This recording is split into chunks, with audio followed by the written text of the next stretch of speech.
Qu'y a-t-il au-delà du bord de l'univers? Depuis le rayonnement fossile mesuré par le satellite COBE en 1992, puis affiné par WMAP en 2001 et Planck en 2009, nous savons que l'univers observable s'étend sur environ 46,5 milliards d'années-lumière dans toutes les directions. Au-delà de cette limite, aucun télescope, pas même le James Webb lancé en décembre 2021 avec un miroir de 6,5 mètres, ne peut encore capter la lumière. Car ce n'est pas un simple horizon matériel, c'est une frontière imposée par la vitesse de la lumière et l'expansion de l'espace lui-même. La lumière la plus ancienne, émise 390 000 ans après le Big Bang, parcourt toujours le cosmos, mais elle n'a pas eu le temps de nous atteindre depuis les régions les plus lointaines. Les galaxies que nous observons aujourd'hui fuyant parfois à des vitesses supérieures à 250 000 km par seconde à cause de l'expansion accélérée, mesurée grâce aux supernovas de type Ia dans les années 1990. Cela signifie que certaines d'entre elles franchissent une limite appelée horizon cosmologique. Elles deviennent à jamais inaccessibles. Mais cette frontière n'est pas nécessairement la fin de l'univers.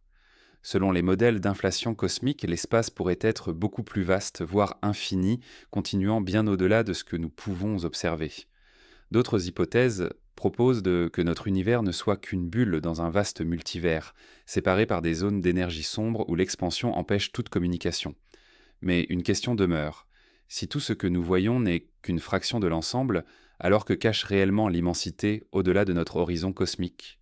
Lorsque l'on évoque le bord de l'univers, on imagine souvent une frontière matérielle, comme une paroi ou une limite tangible, qu'il suffirait de franchir pour savoir ce qui se trouve derrière.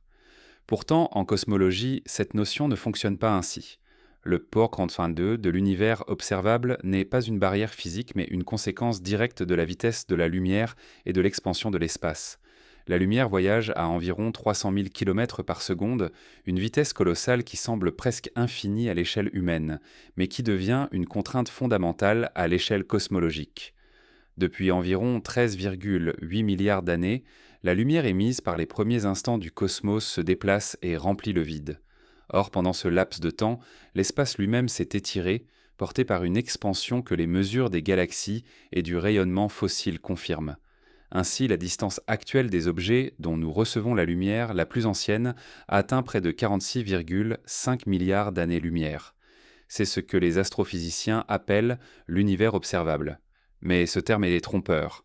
L'univers observable n'est pas tout l'univers, seulement la partie dont les photons ont eu le temps de nous parvenir. Si nous pouvions attendre indéfiniment, davantage de lumière nous atteindrait et le volume observable s'élargirait.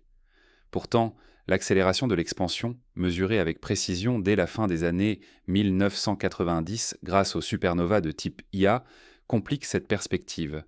Car si l'espace s'étend plus vite que la lumière ne peut le traverser, alors certaines régions nous deviennent définitivement inaccessibles, même dans un futur lointain. Le bord de l'univers observable est donc une ligne mouvante, une frontière définie par les lois physiques et non par une construction matérielle. Pour mieux comprendre cette notion, il faut revenir aux premiers instants du cosmos. Après le Big Bang, l'univers était extrêmement dense et chaud, une soupe opaque de particules et de photons en perpétuelle interaction. Ce n'est qu'environ 380 000 ans plus tard que la température a suffisamment baissé pour que les électrons se combinent avec les protons, formant les premiers atomes d'hydrogène. Les photons, jusque-là piégés dans cette soupe, ont alors pu voyager librement. C'est ce rayonnement que nous captons aujourd'hui sous forme de fond diffus cosmologique. Les satellites COBE, WMAP et Planck ont cartographié ce rayonnement avec une précision extraordinaire, révélant des variations de température de l'ordre de quelques millionièmes de degrés. Ces minuscules différences contiennent les germes des structures cosmiques que nous voyons aujourd'hui. Galaxies, amas et filaments. Le bord de l'univers observable correspond donc à cette surface de dernière diffusion, l'horizon au-delà duquel aucun photon n'a encore pu franchir la distance qui nous sépare. Cependant, il existe d'autres horizons en cosmologie. L'un d'eux est l'horizon de particules, qui désigne la distance maximale qu'une particule aurait pu parcourir depuis le Big Bang. Un autre est l'horizon cosmologique, lié au fait que certaines régions s'éloignent de nous plus vite que la lumière à cause de l'expansion accélérée. Cela ne viole pas la relativité, car ce n'est pas la vitesse des galaxies dans l'espace qui dépassent celles de la lumière, mais l'espace lui-même qui se dilate. Cette subtilité bouleverse notre intuition. Dans ce contexte, le bord n'est pas un mur que l'on pourrait atteindre avec un vaisseau, mais une limite mouvante définie par la dynamique de l'espace-temps. Les télescopes modernes permettent entre autres de repousser toujours plus loin cette frontière. Le James Webb, grâce à son miroir de 6,5 mètres et à sa sensibilité dans l'infrarouge, capte la lumière d'objets situés à plus de 13 milliards d'années-lumière. Ces galaxies apparaissent telles qu'elles étaient à une époque où l'univers n'avait que quelques centaines de millions d'années. Plus on regarde loin, plus on remonte le temps, et plus on s'approche de cette frontière invisible. Mais jamais on ne la franchit. La lumière de l'époque antérieure à la recombinaison, quand l'univers était encore opaque, reste hors de portée sous forme de photons. Pour explorer cette phase, les chercheurs se tournent vers d'autres messagers. Les neutrinos, presque insensibles contre la matière, ou les ondes gravitationnelles primordiales, ondulations de l'espace-temps générées dans les toutes premières de fractions de seconde après le Big Bang. Leur détection pourrait ouvrir une fenêtre au-delà de l'horizon lumineux actuel. Cette quête de ce qui se trouve au-delà soulève une question fondamentale. L'univers a-t-il une taille finie ou est-il infini ? Les mesures de la géométrie cosmique, notamment celles issues des anisotropies du rayonnement fossile, indiquent que l'univers est plat à une précision remarquable, avec une marge d'erreur inférieure à 0,4%. Un univers plat est compatible avec une étendue infinie, mais aussi avec une immensité finie, si celle-ci est suffisamment grande pour apparaître plate à notre échelle. Les modèles issus de l'inflation cosmique, une phase d'expansion exponentielle survenue une fraction de seconde après le Big Bang, suggèrent penser fortement que l'univers est bien plus vaste que la partie observable. Selon certaines variantes, il pourrait même être littéralement infini, s'étendant sans fin dans toutes les directions. Mais l'infini est une notion délicate en physique, car il échappe aux observations et aux mesures. Pour appréhender cette immensité, les cosmologistes recourent à des analogies. Imaginez un ballon en train de se gonfler. Les galaxies seraient donc comme des points dessinés sur la surface de ce ballon. À mesure qu'il s'étend, les points s'éloignent les uns des autres, sans qu'aucun d'entre eux n'occupe une position centrale. Pour un observateur situé sur un point, le reste de la surface visible est limité, car la lumière des régions les plus lointaines n'a pas encore eu le temps d'atteindre sa position. Pourtant, la surface elle-même continue au-delà de ce champ de vision.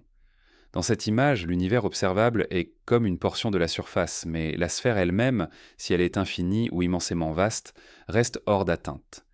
Certains théoriciens vont plus loin en envisageant la possibilité d'un multivers. L'idée est née des modèles d'inflation éternelle. Si l'expansion exponentielle ne s'arrête jamais complètement, elle peut générer des bulles d'univers, chacun avec ses propres lois physiques, ses constantes fondamentales et peut-être même des dimensions supplémentaires. Notre univers observable ne serait alors qu'une bulle parmi d'autres, séparée par des régions en expansion continue où aucune communication n'est possible. Les preuves directes de cette hypothèse manquent, mais certaines signatures indirectes sont recherchées, comme des anomalies parfois dans le rayonnement fossile pouvant indiquer une collision entre notre bulle et une autre. Jusqu'à présent, rien de tel n'a été confirmé, mais la recherche continue. Les limites de l'univers observable imposent aussi une réflexion sur la nature même de la réalité scientifique. Nous avons accès à des observations directes dans une sphère de 46,5 milliards d'années-lumière de rayon. Au-delà, tout n'est que spéculation, certes guidée par des modèles mathématiques solides, mais sans possibilité de vérification immédiate. Cette frontière impose une humilité profonde. Même avec les instruments les plus perfectionnés, une part de l'univers restera peut-être toujours hors de portée. Pourtant, ce n'est pas un frein à la recherche. Les scientifiques utilisent la cohérence interne des théories, la précision des prédictions et la confrontation avec les données disponibles pour avancer. Le paradoxe fascinant est que ce que nous voyons n'est déjà plus ce qui existe. Les galaxies observées aux confins de l'univers observable sont figées dans un état vieux de plus de 13 milliards d'années. Entre-temps, elles ont évolué, fusionné ou disparu, mais nous ne le saurons jamais. La frontière de l'observable n'est donc pas seulement spatiale, elle est aussi temporelle. Elle nous montre le passé sans nous livrer le présent. Ce décalage nourrit l'idée que l'univers que nous voyons n'est qu'une archive, un enregistrement des instants passés. L'univers réel, au-delà de notre horizon, est probablement très différent de cette image figée. Si l'on suit les équations de la relativité générale, L'espace-temps pourrait se courber, se replier ou même posséder une topologie complexe. Dans certains scénarios, l'univers pourrait être fini mais sans bord, comme la surface d'une sphère. Si vous partez dans une direction, vous ne rencontrerez jamais de limite, mais vous reviendrez à votre point de départ. Dans d'autres, il pourrait être infini, une étendue sans fin, où chaque horizon observable est unique à son observateur. La question de savoir quelle est selon la bonne description reste ouverte. Les données de Planck combinées au relevé des galaxies, comme ceux du Sloan Digital Sky Survey, semblent indiquer une platitude et une homogénéité à grande échelle. Mais une précision accrue pourrait révéler des déviations subtiles, ouvrant la voie à de nouveaux modèles. Ainsi, le bord de l'univers n'est pas une fin, mais un début. C'est une invitation à réfléchir à ce que signifie observer, mesurer et connaître. Chaque amélioration instrumentale, chaque nouvelle méthode d'analyse nous rapproche un peu plus de cette frontière mouvante, mais elle recule à mesure que nous avançons, comme un horizon sur l'océan. Cette dynamique alimente à la fois la rigueur de la science et l'imagination des chercheurs, car au-delà de ce que nous pouvons voir, il y a sans doute encore davantage. D'autres structures, d'autres galaxies, peut-être d'autres formes de matière et d'énergie qui ne feront jamais partie de nos observations directes. La limite observable n'est pas un obstacle absolu, mais un rappel constant que la science se construit à la frontière de l'inconnu. Si le bord de l'univers observable correspond à la distance maximale que la lumière a pu parcourir depuis le Big Bang, alors se pose immédiatement une autre question. Que se passe-t-il au-delà de cette limite? Pour y répondre, il faut d'abord examiner la dynamique de l'expansion cosmique.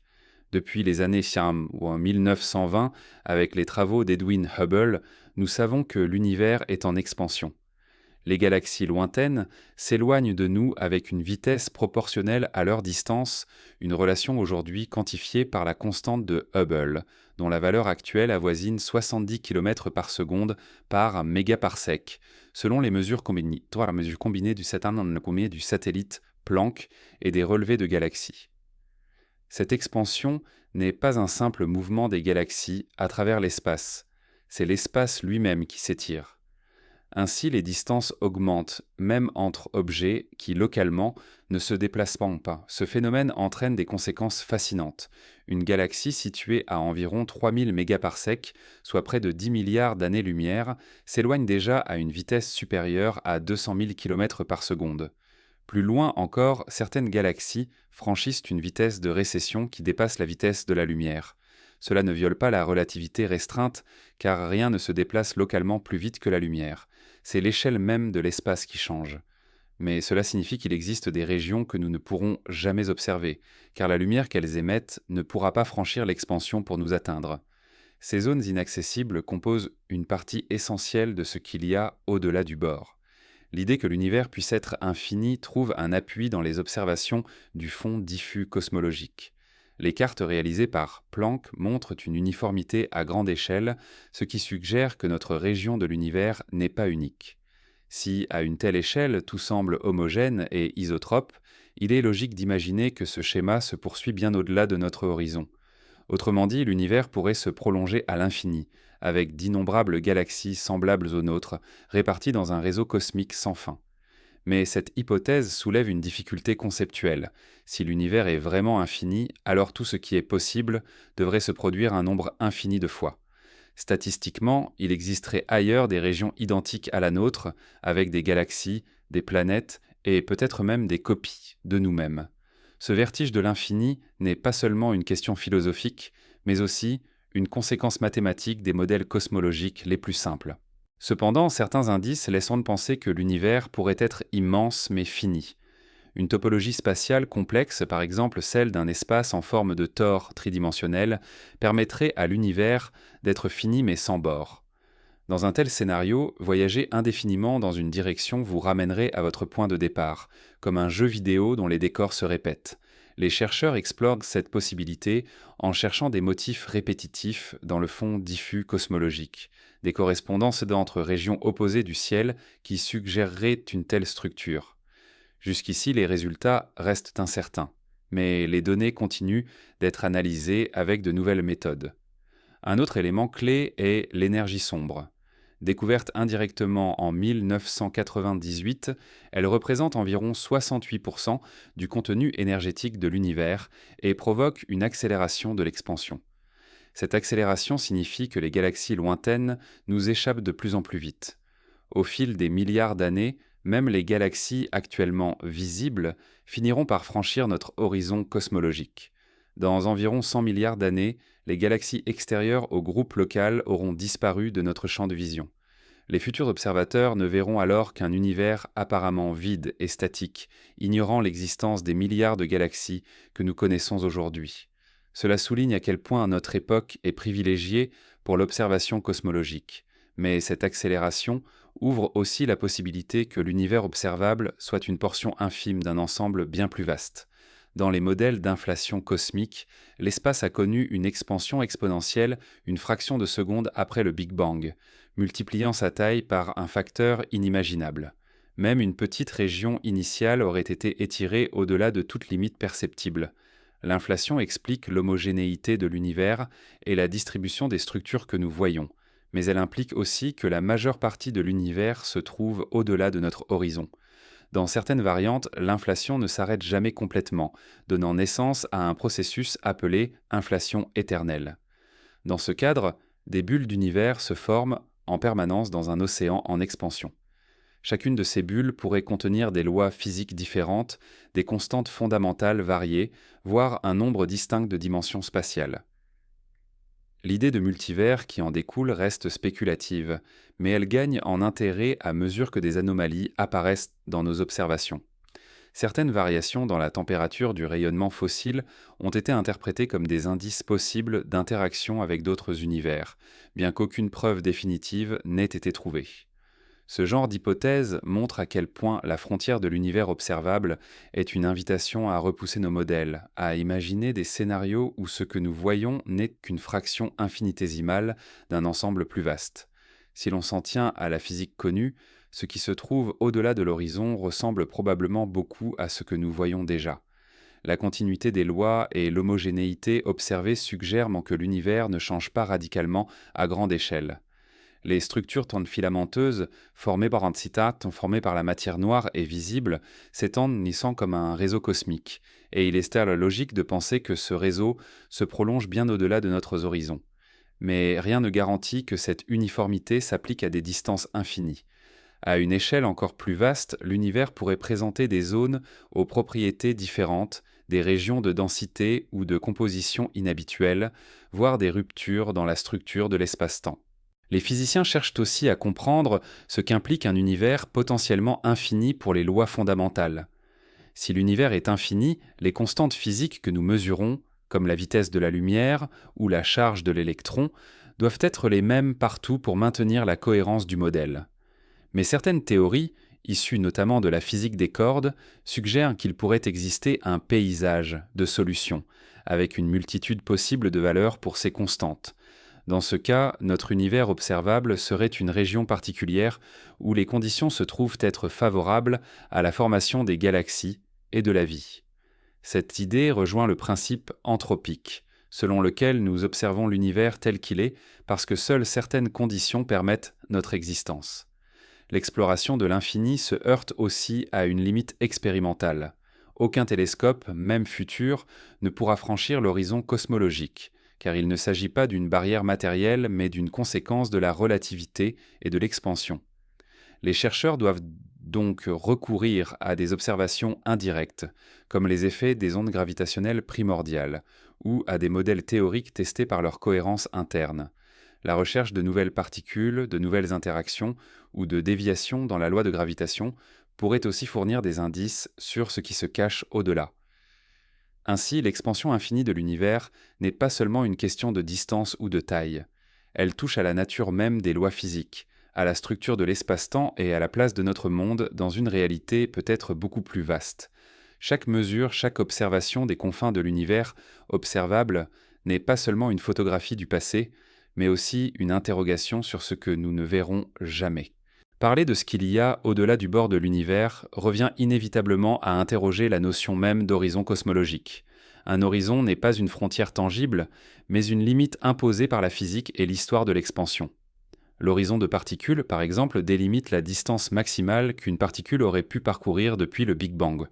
L'horizon des événements, quant à lui, définit la distance au-delà de laquelle aucun signal, même émis aujourd'hui, n'atteindra jamais notre région. Cette distinction est cruciale car elle nous montre que certains objets, bien qu'existant actuellement dans notre univers observable, finiront par franchir un point de non-retour à cause de l'accélération de l'expansion. Dans un futur lointain, la plupart des galaxies disparaîtront de notre champ d'observation, prisonnières derrière cet horizon des événements. Pour comprendre cette idée, imaginons une galaxie située à 10 milliards d'années-lumière. Aujourd'hui, sa lumière nous parvient encore, mais l'espace qui nous sépare s'étend si vite qu'un jour la distance entre elle et nous croîtra plus vite que la lumière elle-même ne peut la parcourir. À partir de ce moment, aucun nouveau signal de cette galaxie ne pourra jamais nous atteindre. Elle n'aura pas cessé d'exister, mais elle sera perdue pour nous. Ce processus est déjà en cours pour une grande partie de l'univers visible. Les calculs montrent qu'environ 94% des galaxies sont déjà hors de portée définitive. Nous les voyons telles qu'elles étaient dans le passé, mais nous n'obtiendrons jamais d'informations plus récentes. Leur présent et leur futur resteront pour toujours inaccessibles. Cette perspective change notre vision du cosmos. Le ciel que nous observons aujourd'hui est une archive de l'univers jeune, un musée du passé. Les galaxies les plus éloignées que nous percevons sont déjà hors de contact, figées dans une lumière vieille de milliards d'années. Lorsque nous contemplons ces images à travers le télescope spatial James Webb, nous ne regardons pas des objets actuels, mais des fantômes lumineux issus d'une époque où l'univers avait moins d'1 milliard d'années. Ce décalage entre observation et réalité met en évidence la difficulté à se représenter ce qu'est vraiment le cosmos dans son état présent. Ce que nous appelons Bohr n'est en réalité que le reflet d'un passé figé. Pour aller plus loin, il faut considérer l'horizon lié au rayonnement fossile. Ce rayonnement, libéré 380 000 ans après le Big Bang, constitue le mur de lumière au-delà duquel aucun photon ne nous parvient. Mais il existe d'autres messagers cosmiques qui pourraient nous donner accès à des époques encore plus reculées. Les neutrinos, par exemple, ont découpé leur horizon dès la première seconde de l'univers. Un fond cosmologique de neutrinos devrait donc exister, rempli d'informations sur la phase initiale, mais sa détection reste un défi colossal en raison de l'extrême faiblesse de leur interaction. De même, les ondes gravitationnelles primordiales, produites lors de l'inflation, pourraient traverser sans entrave cette barrière et porter la signature des toutes premières fractions de seconde.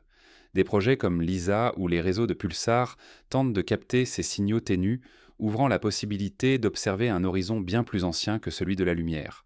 En outre, l'horizon cosmologique soulève une question épistémologique. La science se fonde sur l'observation et la vérification. Mais si une immense partie de l'univers reste à jamais hors d'atteinte, comment pouvons-nous en dire quoi que ce soit ? La réponse réside dans la combinaison des modèles théoriques et des observations indirectes. Les lois physiques, validées localement et testées avec une précision extrême, sont extrapolées au-delà de l'horizon. L'hypothèse d'un univers homogène et isotrope, connue sous le nom de principe cosmologique, repose sur la régularité des observations dans toutes les directions. Rien n'indique que ce principe échoue à proximité de l'horizon, et donc nous supposons qu'il reste valable au-delà. Mais cette supposition est un choix méthodologique, pas une certitude absolue. Ce constat mène à une réflexion plus profonde. Que signifie connaître un univers dont une partie majeure nous sera toujours interdite ?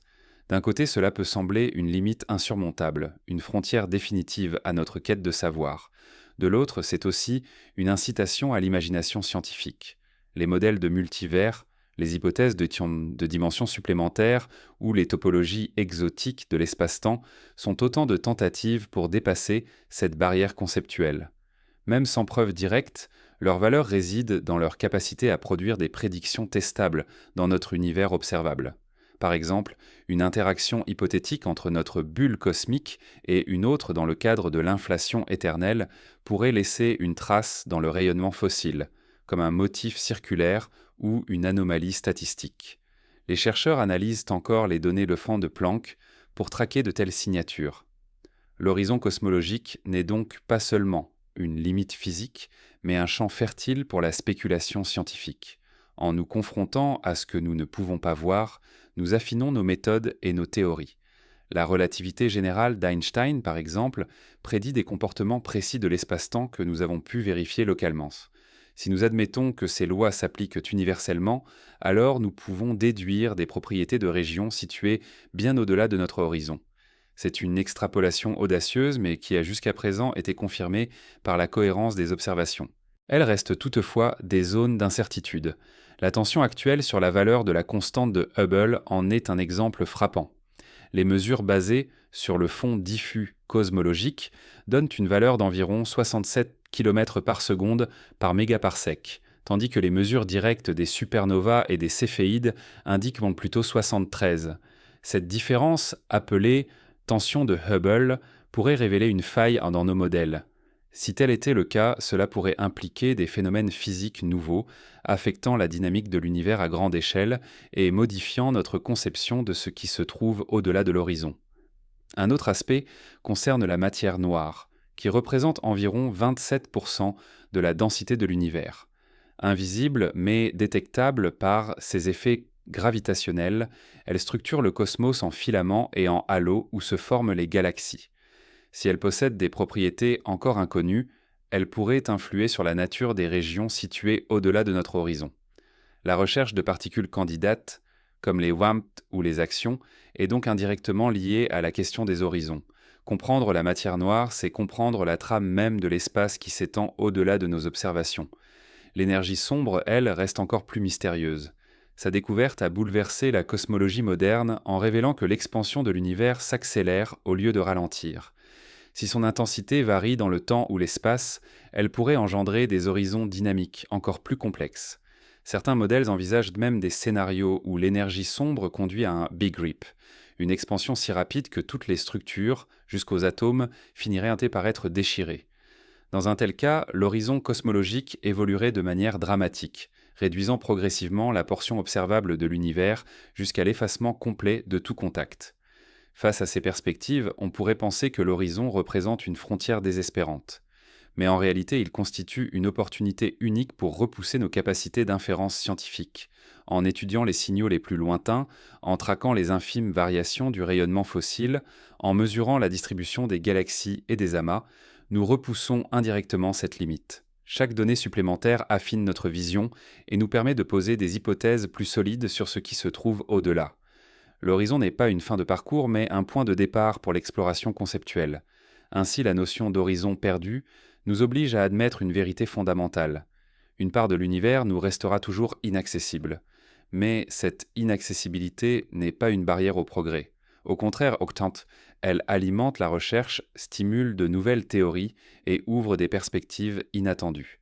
Car si nous ne pouvons jamais franchir cette limite, nous pouvons néanmoins en déduire des indices précieux, transformant l'invisible en matière de connaissance. Lorsqu'on se demande ce qui se trouve au-delà de l'univers observable, il ne s'agit pas seulement de distance ou de lumière. La question renvoie aussi à la structure profonde de l'espace-temps, à des dimensions que nous ne percevons pas directement, mais qui déterminent la forme et l'évolution du cosmos. Depuis Einstein, la relativité générale nous enseigne que la gravitation n'est pas une force au sens classique, mais une manifestation de la courbure de l'espace-temps. Cette description a été confirmée par d'innombrables observations, des lentilles gravitationnelles aux ondes détectées par LIGO et Virgo. Pourtant, nous ignorons encore comment cette structure se comporte à des échelles extrêmes, au-delà de notre horizon cosmique. La topologie de l'univers est un premier indice.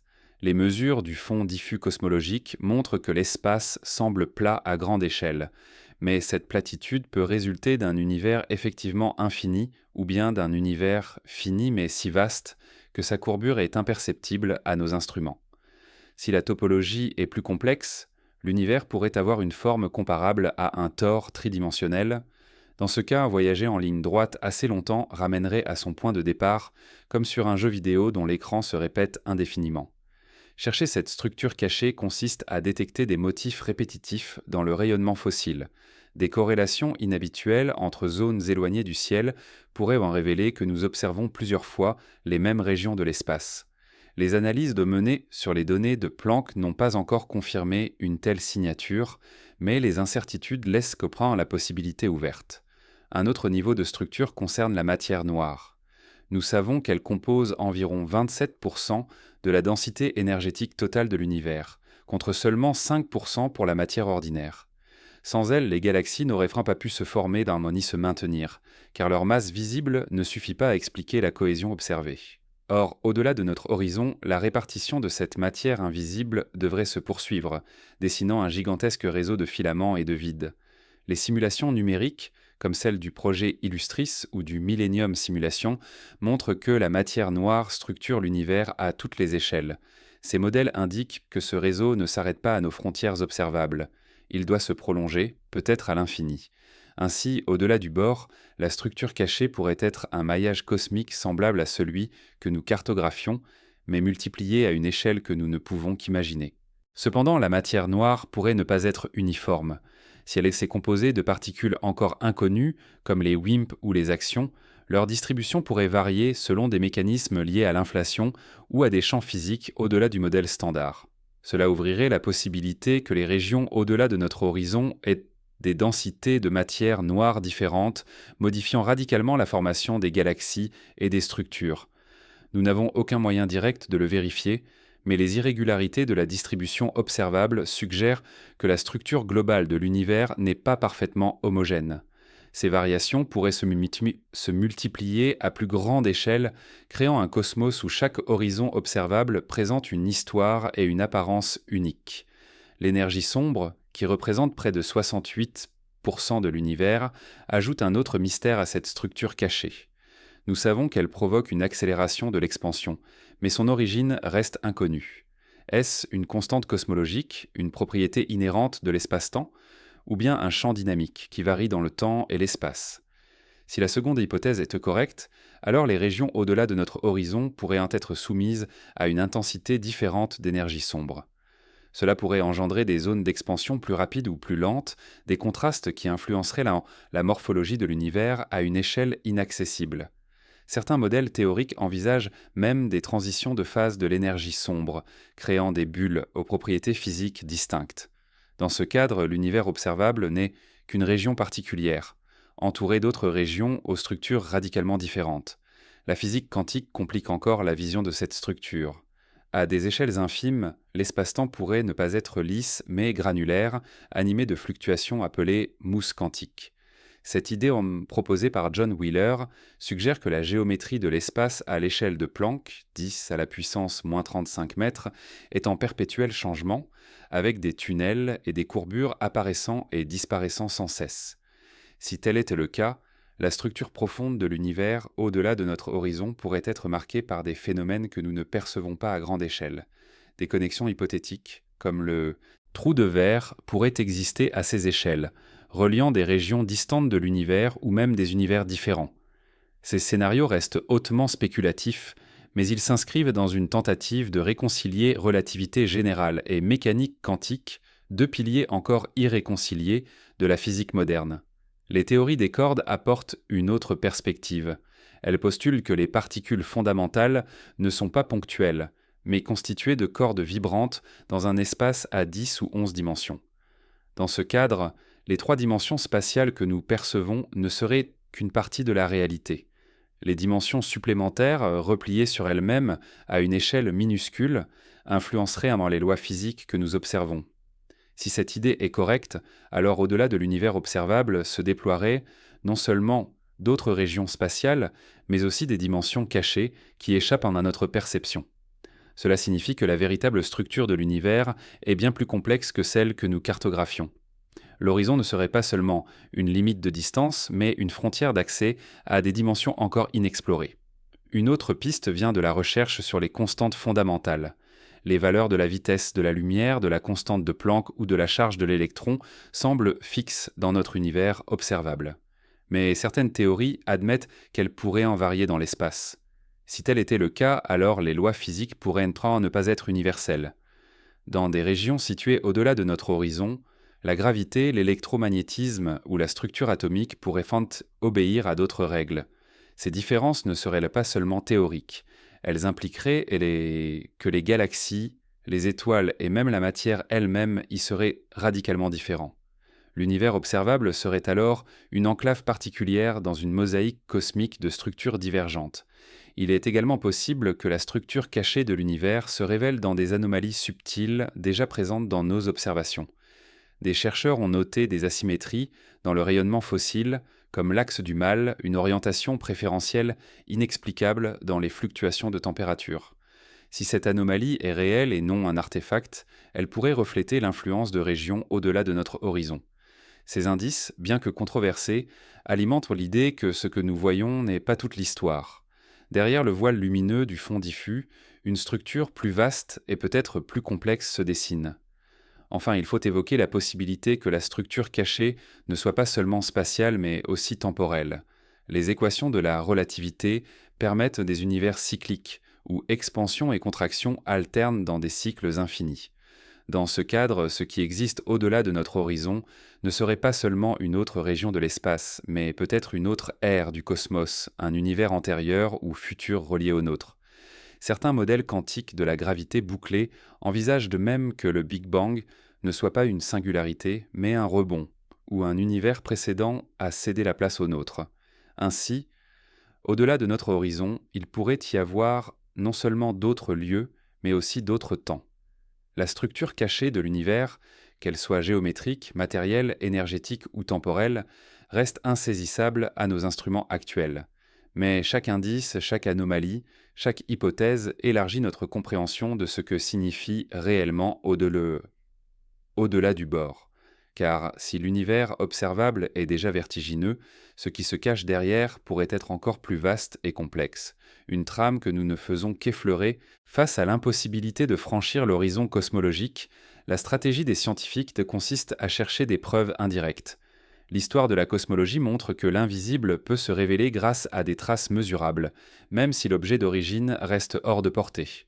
Par exemple, la matière noire a été inférée dès les années 1930 par Fritz Zwicky, qui remarqua que les vitesses des galaxies dans l'amas de Coma ne pouvaient pas s'expliquer par la masse visible. De même, Vera Rubin, dans les années 1970, confirma l'existence de cette matière invisible à travers la vitesse de rotation des galaxies spirales. Aucun télescope n'a jamais vu directement une particule de matière noire, mais ses effets gravitationnels tracent sa présence avec une précision croissante. Cet exemple illustre la démarche scientifique appliquée aussi au-delà de l'horizon. On ne peut pas observer directement, mais on peut détecter des empreintes indirectes. L'une des principales sources de telles empreintes est le rayonnement fossile. Les minuscules fluctuations de température, mesurées avec une précision de quelques millionièmes de degré par le satellite Planck, contiennent des informations sur la densité de matière, la vitesse d'expansion et même l'existence possible d'univers voisins. Certaines anomalies intriguent encore, comme le fameux cold spot, une région exceptionnellement froide dans le ciel qui ne s'explique pas facilement par les modèles standards.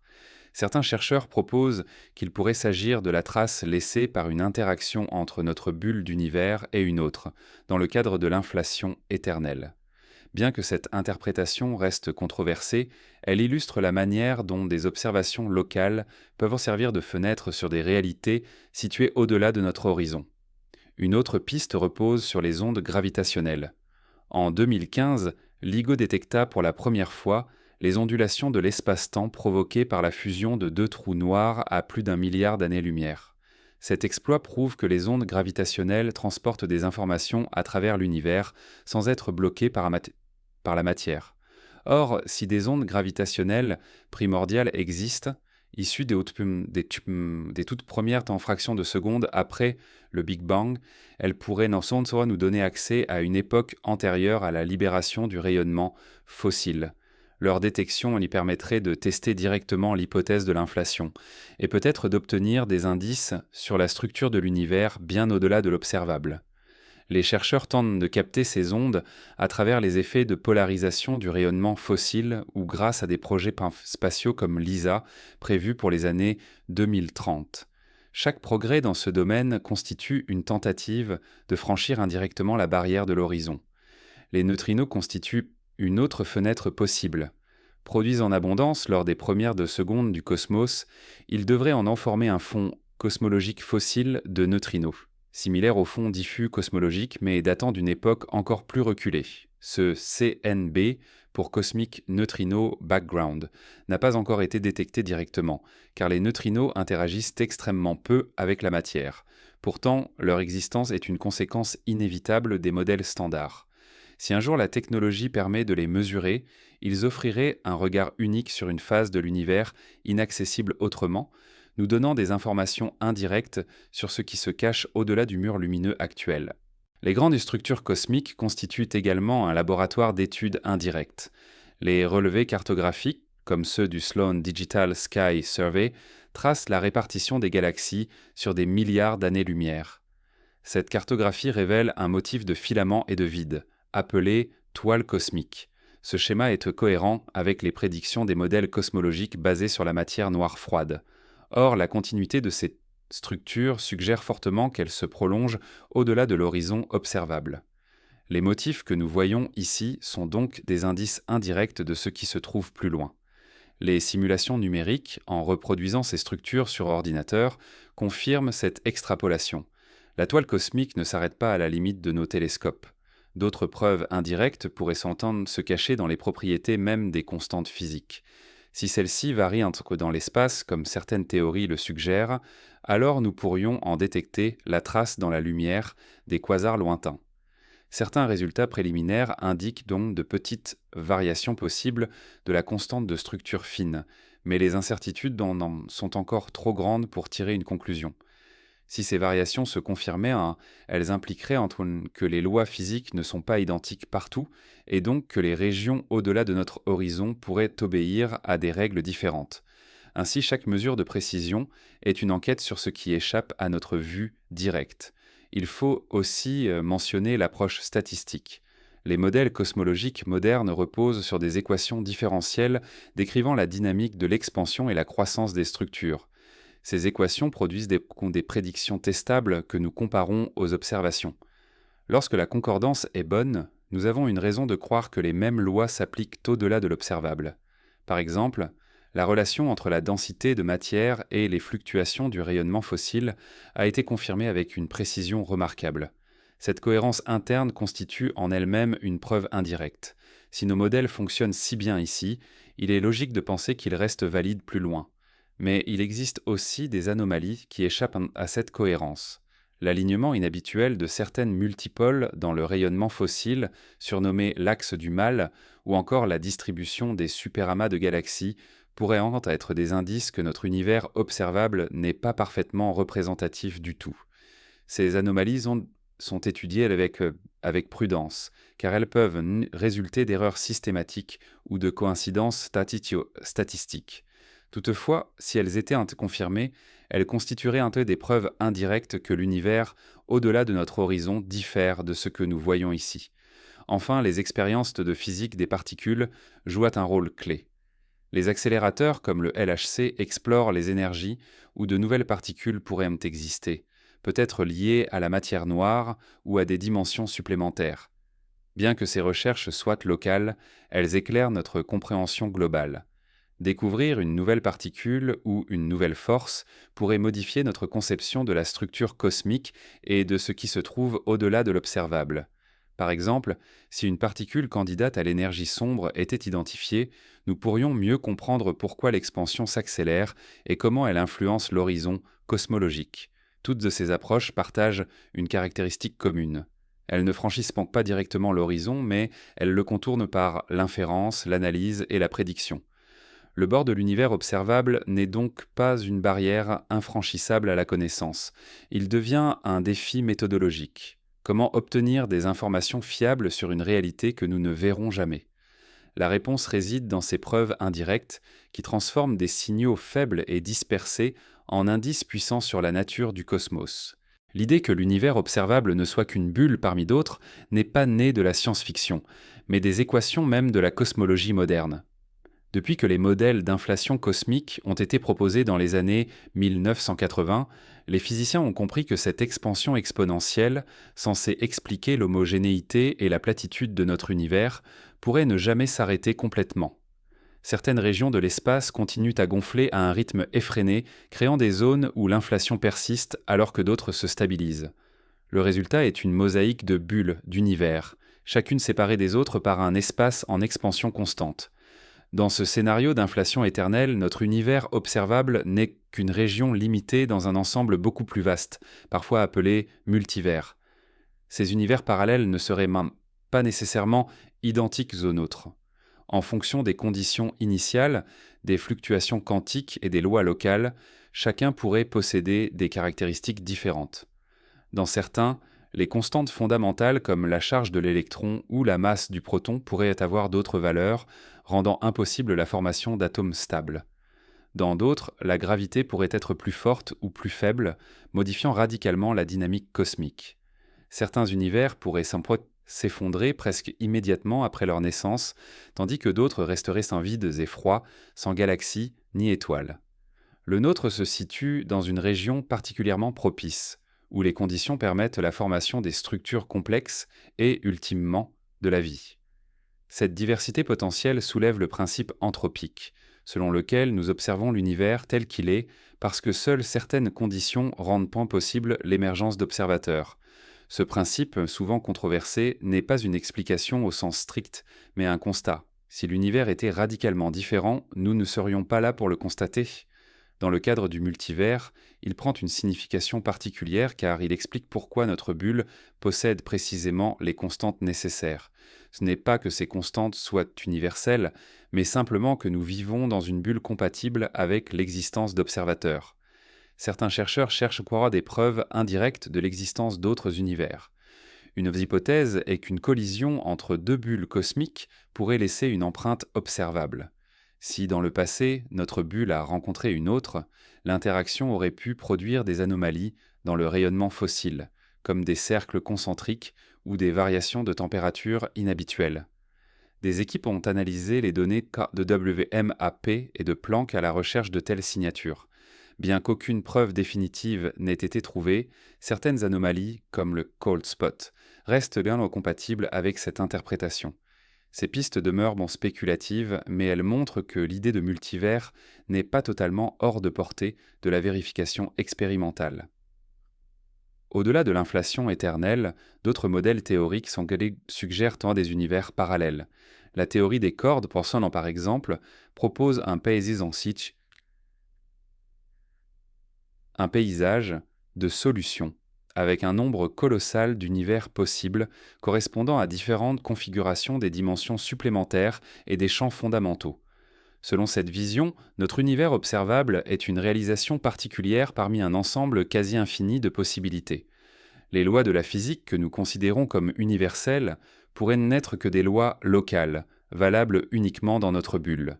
Cette perspective remet en question l'idée même de loi universelle, car ce que nous appelons loi ne serait qu'une règle locale dans un vaste éventail de régimes physiques. Les physiciens des particules explorent aussi la possibilité de dimensions parallèles à travers les expériences menées dans les accélérateurs. Certaines théories prévoient que des particules puissent s'échapper dans des dimensions supplémentaires, laissant une signature énergétique dans les détecteurs.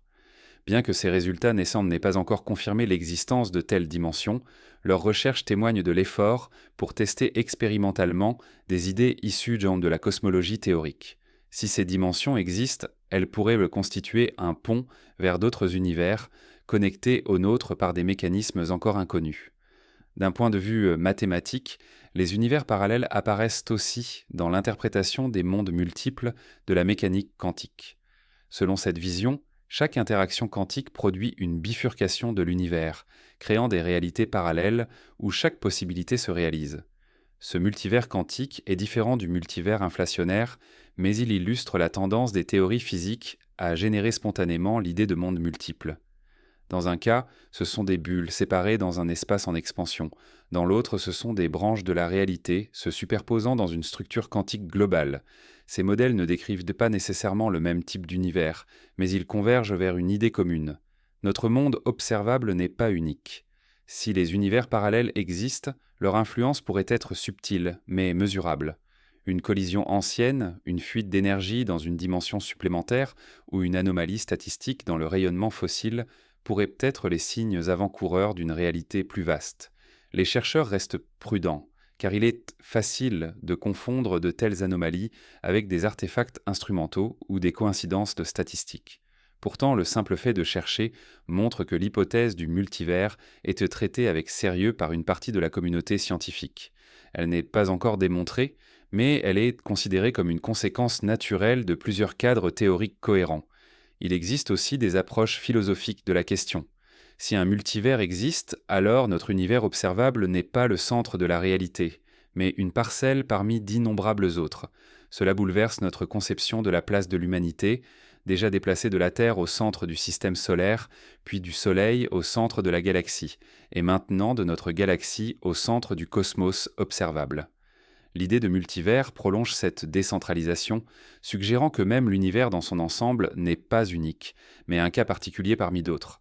Cette remise en question est peut-être aussi importante philosophiquement que scientifiquement, car elle transforme notre conception de l'universalité des lois naturelles. La recherche de preuves de ces univers parallèles se heurte à une difficulté majeure. Par définition, ils sont séparés de nous par des régions en expansion qui empêchent tout échange d'informations. Cela ne signifie pas qu'ils sont hors de toute science, mais qu'il faut utiliser des stratégies indirectes. L'étude minutieuse des données cosmologiques, la recherche d'anomalies, les expériences en physique des particules et la modélisation théorique sont autant de moyens d'aborder cette question.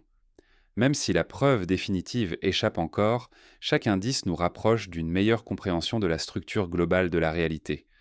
La perspective d'univers parallèles peut sembler vertigineuse, mais elle s'inscrit dans une démarche rationnelle. Chaque fois que la science a repoussé ses limites, elle a découvert que la réalité était plus vaste et plus complexe que prévu. L'idée de multivers pourrait être l'étape suivante de cette progression. Car si au-delà de l'horizon il existe d'autres bulles, alors notre quête de compréhension ne s'arrête pas aux confins de l'univers observable, mais s'étend à un ensemble encore plus vaste, où chaque bulle raconte une histoire différente de la réalité. La cosmologie moderne se trouve confrontée à une contradiction fondamentale. Les théories les plus ambitieuses prédisent des réalités qui échappent par nature à l'observation directe. L'horizon cosmologique, en fixant une frontière au-delà de laquelle aucune information lumineuse ne peut parvenir, impose une contrainte apparemment absolue. Pourtant, les scientifiques ne cessent d'imaginer des moyens de contourner cette limite. Mais chaque tentative révèle à quel point la physique expérimentale se heurte à des obstacles presque insurmontables dès lors que l'on s'aventure au-delà du domaine observable. L'un des principaux outils de la cosmologie est la lumière elle-même, et plus précisément le spectre électromagnétique. Depuis Galilée et son télescope rudimentaire au XVIIe siècle jusqu'au James Webb aujourd'hui, toute notre compréhension du cosmos repose sur la collecte et l'analyse de photons. Mais les photons ont une origine temporelle. Aucun ne provient d'avant 380 000 ans après le Big Bang, époque de la recombinaison où l'univers est devenu transparent. Avant cette date, la matière et la lumière formaient un plasma dense où les photons étaient sans cesse absorbés et réémis. C'est un mur infranchissable pour toute observation optique ou infrarouge. Même un télescope infiniment puissant ne pourrait pas voir au-delà de cette barrière lumineuse. Pour dépasser cette limite, les chercheurs se tournent vers d'autres messagers des cosmiques. Les neutrinos, produits dans les toutes premières secondes, ont découpé leur horizon bien avant la lumière. Détecter le fond cosmologique de neutrinos serait une percée majeure, mais l'interaction extrêmement faible de ces particules rend la tâche colossale. Les détecteurs actuels, comme Super Kamiokande au Japon ou IceCube en Antarctique, enregistrent dans des neutrinos provenant du Soleil, des supernovas ou de l'atmosphère terrestre, mais pas encore ceux du Big Bang. La densité attendue de ce fond fossile est estimée à environ 300 neutrinos par centimètre cube, mais leur énergie est si faible qu'aucune technologie actuelle ne peut les isoler. C'est une limite expérimentale claire. Nous savons qu'ils existent, mais nous ne savons pas encore comment les mesurer. Les ondes gravitationnelles représentent une autre piste prometteuse. Contrairement aux photons, elles traversent la matière sans être absorbées ni diffusées. Elles pourraient sans donc nous renseigner sur des époques bien antérieures à la recombinaison. Les détecteurs terrestres LIGO et Virgo ont déjà capté les fusions de trous noirs et d'étoiles à neutrons, confirmant une prédiction majeure de la relativité générale. Mais pour détecter un fond stochastique d'ondes gravitationnelles primordiales, il faut une sensibilité encore inatteignable. Des projets comme LISA, une mission spatiale prévue pour les années 2030, tenteront de franchir cette barrière. Mais même alors, distinguer un signal primordial de tous les bruits astrophysiques restera une tâche herculéenne. Ici encore, la limite n'est pas seulement technologique, mais aussi conceptuelle. Comment isoler un signal datant de la toute première fraction de seconde dans un univers saturé de phénomènes plus récents ? Se demander ce qui se trouve au-delà de l'univers observable, c'est aussi réfléchir à ce qu'il adviendra un jour de ce cosmos. Les scénarios de destin ne se limitent pas à la sphère que nous voyons aujourd'hui. Ils s'appliquent à l'ensemble de l'univers, y compris à ces régions inaccessibles. Comprendre l'évolution future du tout peut offrir un éclairage indirect sur ce qui se cache derrière notre horizon. Car si l'expansion, la matière et l'énergie obéissent aux mêmes lois ici et ailleurs, alors les destins cosmiques que nous projetons pour nous valent aussi pour ces zones invisibles. Le scénario le plus souvent évoqué est celui de la mort thermique, ou Big Freeze. Dans ce modèle, l'expansion de l'univers se poursuit indéfiniment, étirant toujours davantage l'espace. Les galaxies s'éloignent les unes des autres, franchissant progressivement l'horizon cosmologique. Dans environ 100 milliards d'années, notre groupe local de galaxies sera isolé dans un vide immense. Les autres galaxies seront devenues inobservables, ayant fui à des distances infranchissables. À des échelles encore plus longues, de l'ordre de 10 à la puissance 14 à 10 à la puissance 40 ans, les étoiles cesseront de briller, transformant l'univers en une immensité obscure peuplée de naines blanches, de naines brunes et d'étoiles à neutrons refroidis. La matière elle-même se délitera au fil des trillions d'années, laissant un univers froid et inerte. Ce scénario repose sur l'idée que l'énergie sombre conserve une intensité constante, accélérant l'expansion sans fin. Mais il existe d'autres perspectives. Si l'énergie sombre n'est pas une constante, mais un champ dynamique évoluant avec le temps, alors l'expansion pourrait connaître une autre trajectoire. Dans le scénario du Big Rip, l'énergie sombre croît avec le temps jusqu'à dominer totalement la gravité et les forces internes de la matière. L'expansion deviendrait si rapide qu'elle déchirerait les galaxies, les systèmes stellaires, les planètes et même les atomes. Selon certains calculs, si ce modèle est seul et correct, un tel destin pourrait survenir dans quelques dizaines de milliards d'années. Cela signifierait que l'univers observable rétrécirait, non pas parce que nous verrions moins loin, mais parce que toute structure cohérente serait détruite. À l'opposé, certains modèles envisagent un Big Crunch. Si l'énergie sombre devait diminuer ou changer de signe, la gravité pourrait reprendre le dessus, ralentissant l'expansion jusqu'à l'arrêter, puis inversant le mouvement. L'univers entrerait alors dans une phase de contraction progressive, ramenant toutes les galaxies vers un effondrement final. Ce scénario était populaire avant la découverte de l'accélération cosmique en 1998, mais il n'est pas entièrement exclu.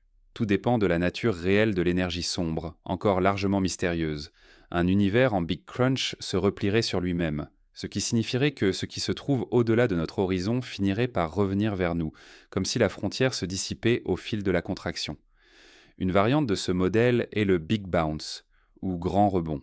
Dans ce cadre, le Big Bang n'a pas été un début absolu, mais une transition entre une phase de contraction et une phase d'expansion.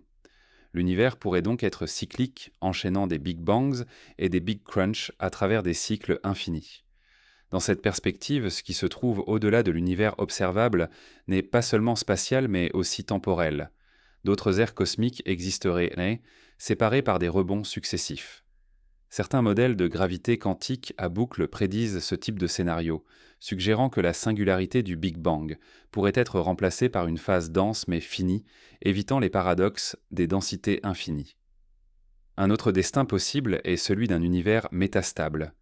Selon la théorie du champ de Higgs, il se pourrait que notre univers ne se trouve pas dans son état d'énergie le plus bas, mais dans un état dit métastable. Si tel est le cas, une fluctuation quantique ou un événement cosmique pourrait provoquer une transition brutale vers un état plus stable. Une bulle de vrai vide se formerait et s'étendrait à la vitesse de la lumière, détruisant tout sur son passage. Ce scénario de collapse du vide n'est pas seulement théorique, les mesures actuelles de la masse du boson de Higgs et du quark top suggèrent que notre univers est effectivement proche de la limite de stabilité. Si ce destin devait se produire, aucune région, ni observable, ni au-delà de l'horizon, n'y échapperait. À des échelles de temps encore plus vertigineuses, certains modèles spéculent sur la désintégration des particules fondamentales. Par exemple, si le proton est instable, comme le prédisent certaines théories de grande unification, il pourrait se désintégrer avec une demi-vie supérieure à 10 à la 34e puissance an. Si cela était vrai, la matière baryonique disparaîtra lentement, transformant l'univers en un océan de rayonnement et de particules légères. Dans ce cadre, l'univers observable n'est qu'une étape transitoire d'une histoire beaucoup plus longue, où la structure même de la matière finit par s'effacer. Tous ces scénarios partagent une caractéristique. Ils projettent sur l'ensemble de l'univers ce que nous observons localement.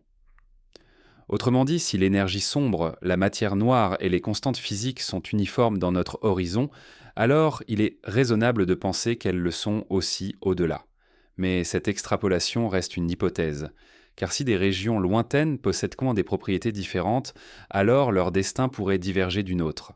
Un univers en expansion accélérée pourrait côtoyer au-delà de l'horizon une bulle en contraction ou une zone aux lois physiques altérées. Dans ce cas, le destin global du cosmos ne serait pas uniforme, mais fragmenté. Les destins possibles de l'univers ne sont donc pas seulement une question d'avenir, mais aussi une manière de sonder indirectement l'invisible. Chaque scénario repose sur des paramètres fondamentaux: densité de matière, intensité de l'énergie sombre, stabilité des particules, topologie de l'espace. En mesurant ces paramètres dans notre région, nous projetons des hypothèses sur l'ensemble. Mais la diversité des modèles montre à quel point notre savoir reste limité. Le fait même que plusieurs destins contradictoires soient encore envisageables révèle l'ampleur de l'inconnu. Pour autant, ces réflexions ne sont pas de simples spéculations abstraites. Elles orientent les programmes expérimentaux et les recherches théoriques. Comprendre l'énergie sombre est une priorité des grands relevés de galaxies, comme Euclide ou le Vera-Rubin Observatory. Déterminer la stabilité du proton est l'un des objectifs des détecteurs géants de neutrinos. Étudier les ondes gravitationnelles primordiales pourrait valider ou non l'hypothèse de l'inflation, qui conditionne certains destins. Chaque progrès, chaque mesure, réduit l'espace des possibles et affine notre compréhension de ce qui attend l'univers, observable ou non.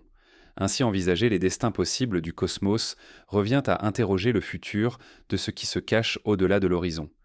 Car ces régions inaccessibles ne sont pas figées dans un passé éternel. Elles suivent elles aussi une trajectoire, gouvernée par les mêmes lois fondamentales, ou peut-être par des lois encore inconnues. Penser le futur, c'est donc aussi penser l'au-delà du bord. Lorsque nous parlons de l'univers au-delà de notre horizon, nous faisons une hypothèse cruciale. Les lois de la physique y sont les mêmes qu'ici.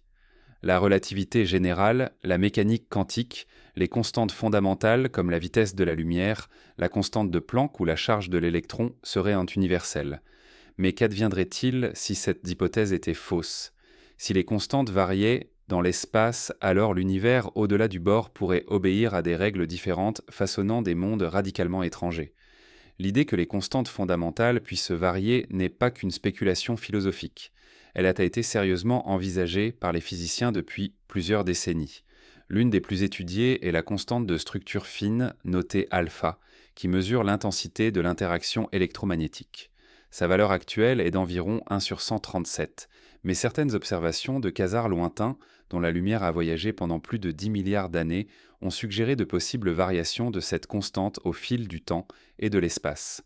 Bien que ces résultats soient encore controversés, ils laissent ouverte l'hypothèse que l'électromagnétisme pourrait ne pas être identique dans tout l'univers. Si de telles variations existent, leurs conséquences seraient colossales. Un léger changement dans la constante de structure fine suffirait à modifier la chimie atomique. Des atomes stables comme l'hydrogène ou l'hélium pourraient donc ne pas exister. La fusion nucléaire dans les étoiles serait profondément affectée, rendant impossible la production d'éléments lourds comme le carbone et l'oxygène. Dans ces régions, aucune galaxie ni planète semblables aux nôtres ne se formerait. L'univers observable, avec sa chimie riche et sa biologie possible, ne serait qu'une enclave dans un cosmos aux lois variées, où la plupart des zones seraient stériles et inhospitalières. La gravité elle-même, décrite par la constante de Newton-J, pourrait être sujette à variation. Dans notre univers, cette constante fixe la dynamique des planètes, des étoiles et des galaxies. Si G était légèrement plus forte dans une autre région, les étoiles vivraient beaucoup moins longtemps, s'effondrant rapidement en trous noirs ou en naines blanches. Si elle était plus faible, les étoiles ne s'allumeraient peut-être jamais, laissant un univers rempli de nuages de gaz froid. De petites différences suffiraient à transformer radicalement l'architecture cosmique. La masse des particules fondamentales joue aussi un rôle essentiel. La masse du proton, du neutron ou de l'électron conditionne la stabilité des noyaux atomiques. Un léger écart dans le rapport des masses protons-neutrons, par exemple, changerait le processus de nucléosynthèse primordiale, c'est-à-dire la production des premiers éléments dans les minutes qui ont suivi le Big Bang. Si ce rapport était différent, l'univers au-delà de notre horizon pourrait contenir beaucoup plus d'hélium ou au contraire presque aucun. Cela se traduirait par une composition chimique initiale incompatible avec la formation de structures complexes. Les théories modernes, comme la théorie des cordes, renforcent cette possibilité en évoquant un paysage de solutions. Dans ce cadre, les lois physiques que nous observons correspondent à une configuration particulière des dimensions supplémentaires et des champs fondamentaux. Mais d'autres configurations sont possibles, chacune donnant naissance à des valeurs différentes pour les constantes. L'univers observable serait alors une bulle spécifique au sein d'un multivers où chaque bulle possède son propre jeu de lois. Ce scénario rend l'idée de constantes variables non seulement plausible, mais presque inévitable. Détecter de telles variations reste un défi immense. Les physiciens s'appuient sur les spectres lumineux des quasars qui portent la signature de transition atomique dans le gaz intergalactique. De minuscules décalages dans ces rétrospectrales pourraient indiquer que les constantes n'ont pas toujours eu les mêmes valeurs. Jusqu'à présent, les résultats sont ambigus. Certaines équipes ont trouvé des indices de variation, d'autres non. Les incertitudes instrumentales et les effets systématiques compliquent l'analyse. Mais même un seul signe robuste suffirait à bouleverser notre vision. Les constantes pourraient aussi varier dans le temps. Si l'intensité de l'énergie sombre évolue, cela signifie que la dynamique de l'expansion change avec l'histoire du cosmos. Ce type de variation a déjà été intégré dans certains modèles, appelés quintessence, où l'énergie sombre est due à un champ dynamique plutôt qu'à une constante immuable. Dans ce cas, ce que nous appelons constante cosmologique ne serait qu'une valeur temporaire, susceptible d'évoluer dans le futur ou d'être différente ailleurs. L'univers au-delà de notre horizon pourrait alors suivre une expansion plus rapide ou plus lente, dessinant des trajectoires divergentes. Même la vitesse de la lumière, considérée comme la limite absolue de la relativité, a été discutée dans certains modèles. Une théorie connue sous le nom de cosmologie à vitesse variable de la lumière propose que C ait pu être beaucoup plus grande dans les premiers instants de l'univers. Cela résoudrait certains problèmes de l'horizon cosmologique sans recourir à l'inflation. Si cette idée est juste, alors rien n'exclut que d'autres régions conservent aujourd'hui une valeur différente de C.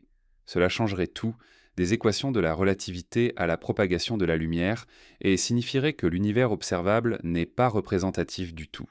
Ces hypothèses de constantes variables posent une question méthodologique. Que signifie loi de la nature si elle n'est pas universelle ? Jusqu'ici, nous avons conçu la physique comme un langage commun, valable partout et toujours.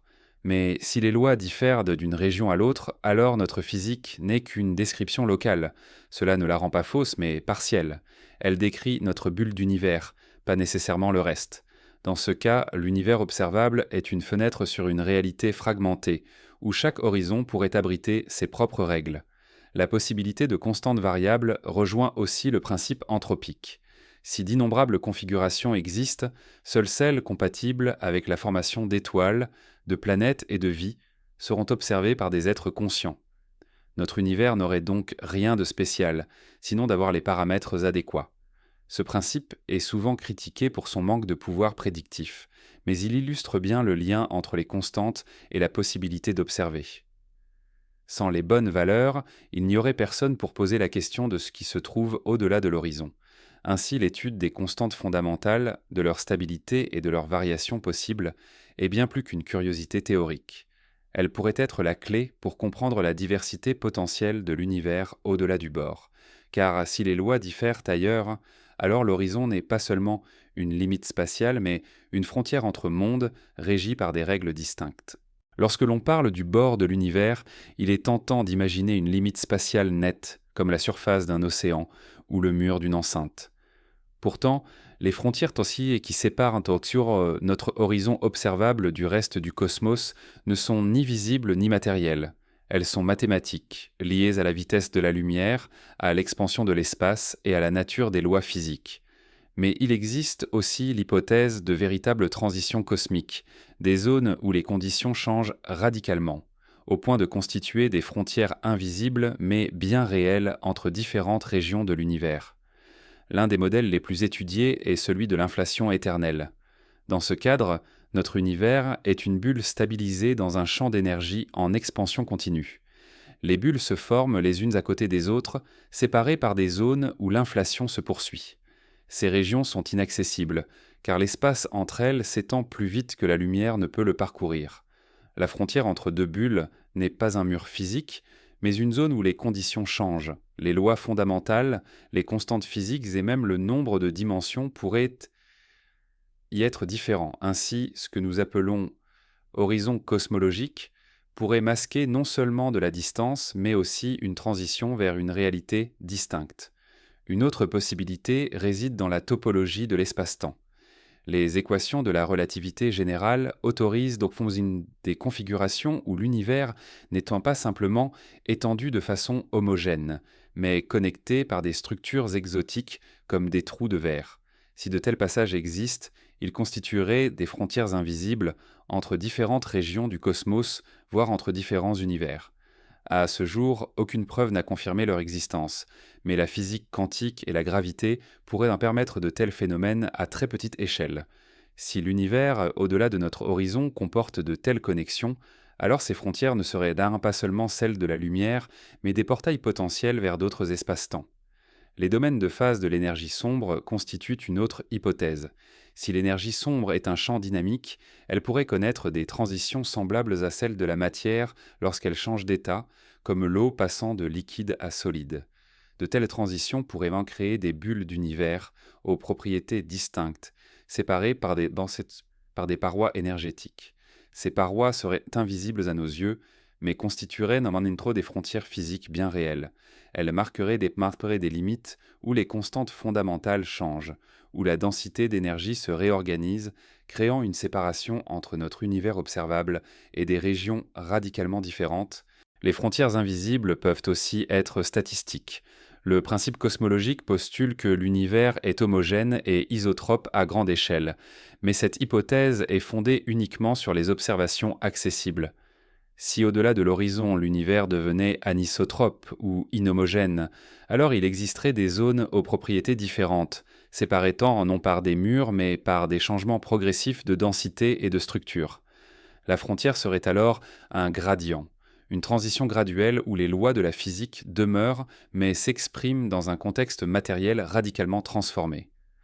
La physique quantique ouvre une autre perspective, celle des transitions de vide. Selon la théorie du champ de Higgs, notre univers pourrait être dans un état métastable. Si une fluctuation quantique suffisante déclenchait une transition vers un état de vide plus stable, une bulle de vrai vide se formerait et se propagerait à la vitesse de la lumière. Cette bulle constituerait une frontière invisible qui balayerait l'univers, modifiant instantanément les lois fondamentales. Dans ce scénario, les frontières ne sont pas seulement spatiales, mais temporelles, car elles marqueraient le passage brutal d'une ère de l'univers à une autre. Les données actuelles pourraient en contenir des indices de telles frontières. Des anomalies dans le rayonnement fossile, comme le cold spot, ont été interprétées comme des signes possibles d'interaction avec une autre bulle d'univers. Bien que cette interprétation reste spéculative, elle illustre la manière dont des frontières invisibles pourraient en laisser des signatures observables. En d'autres indices, Poctin pourrait se cacher dans la distribution des galaxies, dans des corrélations inattendues ou dans la polarisation du fond diffus cosmologique. Les chercheurs analysent ces données avec prudence, conscients que les frontières, si elles existent, ne se manifesteront que par des effets subtils et difficiles à distinguer du hasard ou des erreurs de mesure. Une question cruciale est de savoir si de telles frontières peuvent être franchies. Dans la plupart des modèles, la réponse est non. Elles ne sont pas des passages mais des séparations absolues. Pourtant, certains scénarios spéculatifs imaginent que des phénomènes quantiques ou gravitationnels pourraient en permettre de percer ces barrières. Les trous de verre, par exemple, sont parfois décrits comme des raccourcis reliant deux régions éloignées de l'espace-temps. Si de tels objets existent et sont stables, ils constitueraient des frontières franchissables. Mais la physique connue suggère qu'ils seraient instables et s'effondreraient par un dès qu'on tenterait de les traverser. Ces frontières invisibles posent aussi un problème philosophique. Que signifie réalité si elle est fragmentée en régions incommunicables ? Dans un univers avec des bulles séparées, chacune ayant ses propres lois, la notion même d'univers devient ambiguë. Parlons-nous encore d'un seul univers ou d'une multitude reliée seulement par une origine commune? Cette interrogation dépasse la science expérimentale pour toucher au fondement même de la cosmologie et de notre conception de l'existence. Si les frontières invisibles existent, elles transforment notre horizon cosmologique en simple mirage local. Ce que nous voyons n'est pas le tout, mais une région limitée par des transitions que nous ne pouvons franchir. Pourtant, les preuves indirectes, comme les anomalies dans le fond diffus ou la cohérence des lois physiques locales, suggèrent que nous ne sommes pas seuls, pas isolés, dans un fragment unique. L'univers, ou le multivers, serait un ensemble structuré par ses frontières, dessinant une carte de réalité multiple au-delà de ce que nous observons. À défaut de franchir l'horizon cosmologique, les chercheurs se tournent vers les signaux qui s'en approchent le plus. Ces messagers venus de l'extrême lointain sont comme des fragments de mémoire, porteurs d'indices sur la structure et l'histoire des régions invisibles. Chaque photon, chaque neutrino, chaque onde gravitationnelle qui parvient jusqu'à nous transporte une information précieuse dont l'interprétation peut nous conduire à entrevoir ce qui se cache au-delà du bord. Le premier et le plus célèbre de ces signaux est le fond diffus cosmologique. Émis environ 380 000 ans après le Big Bang, il constitue une photographie de l'univers primordial, lorsque les électrons et les protons se sont combinés pour former les premiers atomes, permettant à la lumière de voyager librement. Sa température moyenne d'environ 2,7 Kelvin est extraordinairement uniforme, mais elle contient des fluctuations de l'ordre d'une partie sur 100 000. Ces variations minuscules sont la graine des grandes structures cosmiques d'aujourd'hui, mais elles sont aussi un test pour les modèles qui prédisent ce qui se trouve au-delà de notre horizon. Si l'univers est homogène à grande échelle, alors les fluctuations doivent en suivre une distribution précise, confirmée par les satellites COBE, BBMAP et Planck. Or, certaines anomalies persistent, comme des asymétries et des zones anormalement froides, qui pourraient être les traces de phénomènes survenus au-delà de notre région observable. Les quasars, ces noyaux actifs de galaxies alimentés par des trous noirs supermassifs, constituent un autre type de signaux lointains. Leur lumière, qui a traversé des dizaines de milliards d'années-lumière, porte l'empreinte du gaz intergalactique rencontré en chemin. En analysant leur spectre, les astrophysiciens détectent les raies d'absorption caractéristiques de l'hydrogène, permettant de reconstituer la densité et la température de la matière dans l'univers jeune. Ces raies, appelées forêt Lyman alpha, sont comme des marqueurs de l'évolution du cosmos. Elles montrent comment la matière s'est organisée en filaments et en vide, et elles indiquent que ce schéma se poursuit à des échelles encore inaccessibles à l'observation directe. Chaque quasar est ainsi une balise lumineuse pointant vers le lointain, suggérant que la toile cosmique s'étend bien au-delà du visible. Les sursauts gamma jouent également un rôle de messager. Ce sont les phénomènes les plus énergétiques de l'univers, produits par l'effondrement d'étoiles massives ou par la fusion d'étoiles à neutrons. Leur lumière peut voyager sur d'immenses distances, parfois plus de 12 ou 13 milliards d'années-lumière. Certains sursauts gamma observés aujourd'hui proviennent donc d'une époque où l'univers n'avait que quelques pourcents de son âge actuel. Ces signaux permettent d'étudier la rayonisation du cosmos, cette phase où les premières étoiles et galaxies ont ionisé l'hydrogène neutre.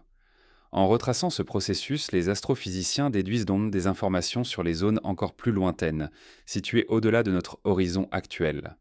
Les neutrinos, bien que difficiles à capter, sont un autre type de signaux lointains. Contrairement aux photons, ils traversent la matière presque sans interaction. Un neutrino produit quelques secondes après le Big Bang aurait donc pu voyager jusqu'à nous sans être absorbé ni dévié. Théoriquement, il existe un fond cosmologique de neutrinos, analogue au fond diffus cosmologique, mais beaucoup plus ancien. Sa détection offrirait une fenêtre directe sur les premières secondes de l'univers, bien avant que la lumière ne puisse se libérer. Les détecteurs actuels ne sont pas encore capables de mesurer ce signal, mais des projets explorent de nouvelles pistes, comme l'utilisation de matériaux ultra-froids ou d'effets quantiques subtils pour identifier ces particules fantomatiques. Les ondes gravitationnelles, enfin, sont peut-être les messagers les plus prometteurs pour sonder l'inaccessible. Elles ne transportent pas seulement de l'énergie, mais une information sur la structure même de l'espace-temps. Depuis 2015, leur détection par LIGO et Virgo a ouvert une nouvelle ère d'astronomie. Les fusions de trous noirs et d'étoiles à neutrons sont désormais observées à travers ces ondulations cosmiques, mais les chercheurs visent plus loin, un fond diffus d'ondes gravitationnelles primordiales, produit pendant l'inflation, pourrait exister. Si nous parvenons à le capter, il nous donnerait accès à une période de l'univers située à une fraction de seconde après le Big Bang, bien au-delà de ce que la lumière nous permet de voir. De futurs observatoires spatiaux comme l'ISA ou les réseaux de pulsars millisecondes pourraient en être capables de détecter ce signal ténu, franchissant indirectement la frontière de l'horizon. Ces différents messagers ne sont pas isolés. Ils se complètent, chacun couvrant une tranche différente de l'histoire cosmique. La lumière du fond diffus nous renseigne sur l'univers jeune. Les quasars et les sursauts gamma tracent l'évolution des galaxies et de la matière intergalactique. Les neutrinos fossiles portent d'ailleurs les traces des toutes premières secondes, et les ondes gravitationnelles primordiales pourraient révéler la dynamique de l'inflation. Ensemble, ces signaux dessinent une cartographie indirecte du cosmos au-delà de ce que nous pouvons voir directement. Cependant, leur interprétation reste un défi. Les anomalies du fond diffus peuvent avoir des causes instrumentales ou locales, les spectres des quasars sont sensibles à de nombreux paramètres, les sursauts gamma sont rares et difficiles à modéliser, et les neutrinos fossiles échappent encore à la détection. Les ondes gravitationnelles primordiales, quant à elles, pourraient en être masquées par des signaux astrophysiques plus puissants. Chaque messager est donc porteur d'ambiguïté autant que de promesses. Malgré ces difficultés, la recherche de signaux lointains constitue la meilleure stratégie pour entrevoir ce qui se trouve au-delà de l'univers observable. Elle transforme notre horizon en laboratoire. En analysant les limites de ce que nous voyons, nous inférons l'existence de ce qui nous échappe. Ces messagers sont les éclats concoins d'un cosmos plus vaste, qui dépasse nos yeux et nos instruments, mais dont nous percevons les échos. Lorsque nous décrivons l'univers observable, nous supposons qu'il reflète fidèlement le tout. Cette idée, appelée principe cosmologique, stipule que l'univers est homogène et isotrope à grande échelle. Peu importe où l'on se trouve, la matière et l'énergie devraient se distribuer de la même façon. Ce principe est le socle de la cosmologie moderne, et les observations semblent le confirmer. Les relevés de galaxies, les mesures du fond diffus cosmologique et les simulations numériques montrent une trame régulière, une toile cosmique de filaments et de vide qui s'étend sur des milliards d'années-lumière. Mais ce que nous voyons reste un fragment, limité à un rayon de 46,5 milliards d'années-lumière. La question persiste. Ce fragment est-il représentatif de l'ensemble, ou n'est-il qu'une région particulière parmi d'autres très différentes ? Pour justifier le principe cosmologique, les chercheurs invoquent l'uniformité du fond diffus cosmologique. À l'échelle de l'univers entier, la température de ce rayonnement varie de moins d'une partie sur 100 000. Une telle régularité suggère que les conditions initiales du cosmos étaient homogènes. Pourtant, cette observation ne garantit pas que l'univers reste homogène au-delà de notre horizon. Elle montre seulement que notre bulle observable est régulière. Rien n'empêche que d'autres régions, inaccessibles à nos instruments, possèdent encore des caractéristiques radicalement différentes. Des indices d'inhomogénéité apparaissent déjà dans notre fragment observable.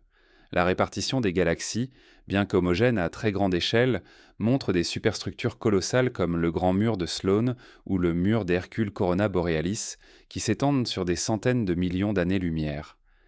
Ces structures définissent en partie les modèles standards, car elles semblent plus vastes que prévu par la théorie de l'inflation. Si de telles anomalies existent dans notre région, il est raisonnable d'imaginer que d'autres irrégularités se cachent au-delà de l'horizon, amplifiant encore la diversité cosmique. La notion de fragment représentatif soulève aussi une question philosophique. Jusqu'où peut-on extrapoler ? En science, l'extrapolation est inévitable. Nous utilisons les lois établies localement pour décrire des phénomènes distants. Mais chaque extrapolation comporte un risque. Si les lois ou les constantes diffèrent ailleurs, alors nos modèles ne sont plus universels. L'univers observable deviendrait une exception, pas une règle. Dans ce cas, ce que nous croyons savoir sur le cosmos entier ne serait que le reflet de notre voisinage cosmique. Certains chercheurs explorent déjà des scénarios où l'univers n'est pas uniforme au-delà de l'horizon. Dans les modèles de multivers, chaque bulle pourrait avoir des propriétés distinctes, des constantes différentes et une histoire propre. Notre fragment observable serait alors un échantillon particulier, sélectionné parce qu'il est compatible avec la formation de structures complexes et d'observateurs. Le principe anthropique renforce cette idée. Nous vivons dans une région propice non parce qu'elle est représentative, mais parce qu'elle est habitable. L'ensemble pourrait être beaucoup plus varié, avec d'innombrables fragments non observables où la vie ne pourrait jamais émerger. D'autres hypothèses considèrent la possibilité de gradients cosmiques. Au lieu d'un univers parfaitement homogène, il pourrait exister des variations progressives de densité, de température ou d'énergie sombre à grande échelle. Ces variations seraient imperceptibles dans notre bulle observable, mais deviendraient évidentes si nous pouvions voir plus loin.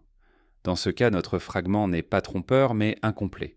Il reflète une portion régulière d'un univers plus complexe, dont les propriétés changent doucement au fil des distances. Le débat sur la représentativité de notre horizon est renforcé par les anomalies du fond diffus cosmologique. L'axe du mal, par exemple, une orientation particulière des fluctuations, défie le principe d'isotropie. Si cet alignement est réel, il pourrait indiquer que notre fragment observable n'est pas un échantillon neutre, mais une région particulière avec une direction privilégiée. Cela contredirait l'idée d'un cosmos identique partout. Même si ces anomalies sont encore discutées, elles illustrent la fragilité de l'hypothèse de représentativité. L'idée de fragment représentatif a aussi des implications pour les destinées possibles du cosmos. Si notre bulle est typique, alors les scénarios de Big Freeze, Big Rip ou Big Crunch s'appliquent à l'ensemble. Mais si elle est si particulière, alors d'autres régions pourraient connaître des destins différents. L'univers pourrait être fragmenté en zones avec des histoires divergentes, certaines en expansion accélérée, d'autres en contraction. Dans ce cas, ce que nous projetons comme futur n'était qu'une version locale d'un éventail beaucoup plus large de possibles. Pour trancher, les scientifiques cherchent des preuves indirectes. Les corrélations dans le fond diffus, les relevés des superamas de galaxies et la distribution des quasars servent de test pour l'homogénéité. Chaque fois que les résultats confirment la régularité, le principe cosmologique est renforcé. Mais chaque anomalie, chaque écart statistique ouvre la porte à l'idée que notre horizon n'est pas représentatif. Jusqu'ici, les données favorisent encore l'hypothèse d'homogénéité, mais la marge d'incertitude demeure. Ainsi, la notion de fragment représentatif est à la fois un postulat et une interrogation. Sans lui, la cosmologie moderne perd sa cohérence, mais avec lui, nous risquons de surestimer la portée de nos observations. L'univers observable est peut-être une miniature, fidèle du tout, ou bien une bulle particulière dans un océan de diversité cosmique. Dans les deux cas, il définit le cadre de nos connaissances et le point de départ de nos spéculations. L'idée que notre univers observable puisse être une exception plutôt qu'une règle met en tension deux visions opposées de la cosmologie. D'un côté, la physique moderne repose sur le principe d'uniformité. Les mêmes lois s'appliquent partout et toujours, garantissant que notre coin d'univers reflète fidèlement l'ensemble. De l'autre, la possibilité d'exceptions rares, de régions où les conditions diffèrent radicalement, gagne en poids à mesure que les théories de Belleri du multivers et les anomalies observationnelles se développent. Cette tension soulève une question vertigineuse. Sommes-nous installés dans une bulle privilégiée au sein d'un cosmos hétérogène, ou bien notre horizon observable décrit-il réellement la norme ? Pour explorer cette question, il faut examiner ce que signifient les exceptions à l'échelle cosmique. Dans notre expérience quotidienne, les exceptions sont locales. Une montagne au milieu d'une plaine, une tempête au sein d'un climat stable. Mais dans l'univers, une exception pourrait s'étendre sur des milliards d'années-lumière. Si une région possède une densité légèrement différente de matière noire ou une intensité d'énergie sombre distincte, cette différence pourrait modifier toute son évolution. La formation des galaxies, la durée de vie des étoiles et même la stabilité des atomes pourraient en varier. Ainsi, une exception cosmique n'est pas une irrégularité mineure, mais un univers en soi, régi par un équilibre physique différent. Certains indices observationnels laissent entrevoir la possibilité de telles exceptions. Le fameux cold spot, dans le fond diffus cosmologique, est l'un des plus étudiés. Cette zone anormalement froide pourrait être due à une fluctuation statistique ou à un immense vide cosmique situé sur notre ligne de visée. Mais une autre interprétation propose qu'il s'agisse de la cicatrice laissée par une interaction entre notre bulle d'univers et une autre lors de l'inflation. Si tel est le cas, cela signifierait que notre univers observable n'est pas uniforme, mais marqué par des événements rares liés à des régions externes. Ce simple indice suffirait à montrer que nous vivons dans une exception, dont les traces se devinent dans les anomalies de la carte cosmique.